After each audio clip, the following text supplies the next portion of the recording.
Chapter 17. Reconciliation. The most recent nights had left Olivia very disturbed. She always took special care in sensing the mood wherever she found herself. The absence of Gideon had left a void in all of their lives, and his return hadn't necessarily mended it. If nothing else, it made them pay closer attention to what they had taken for granted about him for so long. What began as a quiet acceptance of his absence eventually developed into late-night jokes and impressions of his frequent departures and mumbling. His mindset normally was Olivia's ideal environment, yet she never joined in on the fun. She understood the implications of what their friend was going through. They weren't mannerisms, and only after seeing them again did Daniel and Havaliah understand what was actually happening. He was suffering. It took some time for him to settle. They each kept themselves busy claiming they had an exam on the mountain's writings the next day, which was entirely true. But the deeper truth of their late-night studies was waiting for him to fall asleep. They never saw his sword leave his hand. They never saw his eyes at peace even when they were closed. A constant furrowing of his brow and cheeks showed an echo of anguish that went beyond guilt. "Leia?" Olivia whispered. "What's wrong?" She shrugged. "I think he's always been like this. We all carry our burdens." Daniel shook his head. "She's talking about you. You read what I wrote yesterday, and what we are going to present tomorrow." His still armored hand gestured towards Gideon. "Can we really say what's happening here ought not to be?" She let out a steady but low breath.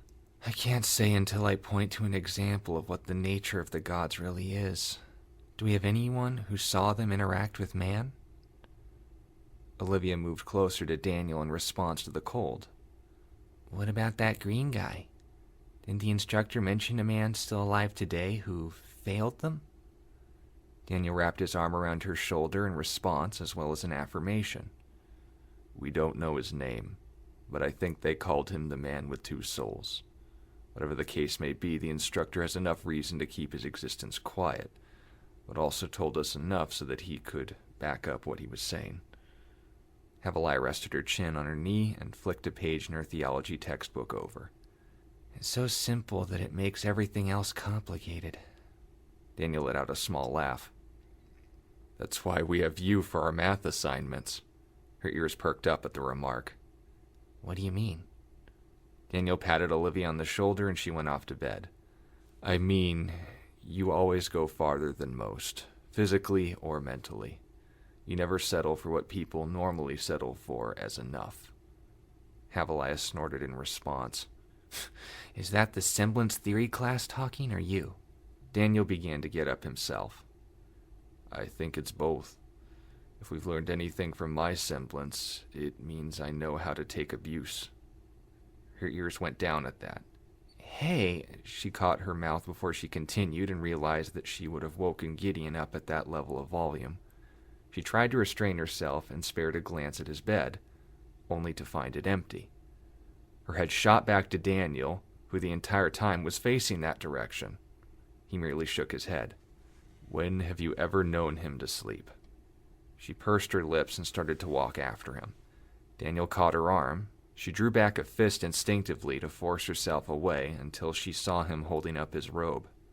"You're in your underwear and a t-shirt, Havaliah." She blushed and coyly took the wrapping before rushing out after him. Olivia turned to look at Daniel underneath her blanket. "Are you sure she should be the one talking to him right now?" Daniel nodded.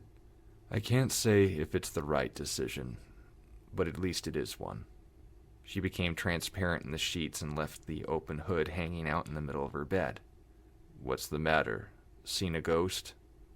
Olivia reappeared with a very disappointed look on her face. Daniel shrugged. "I regret nothing."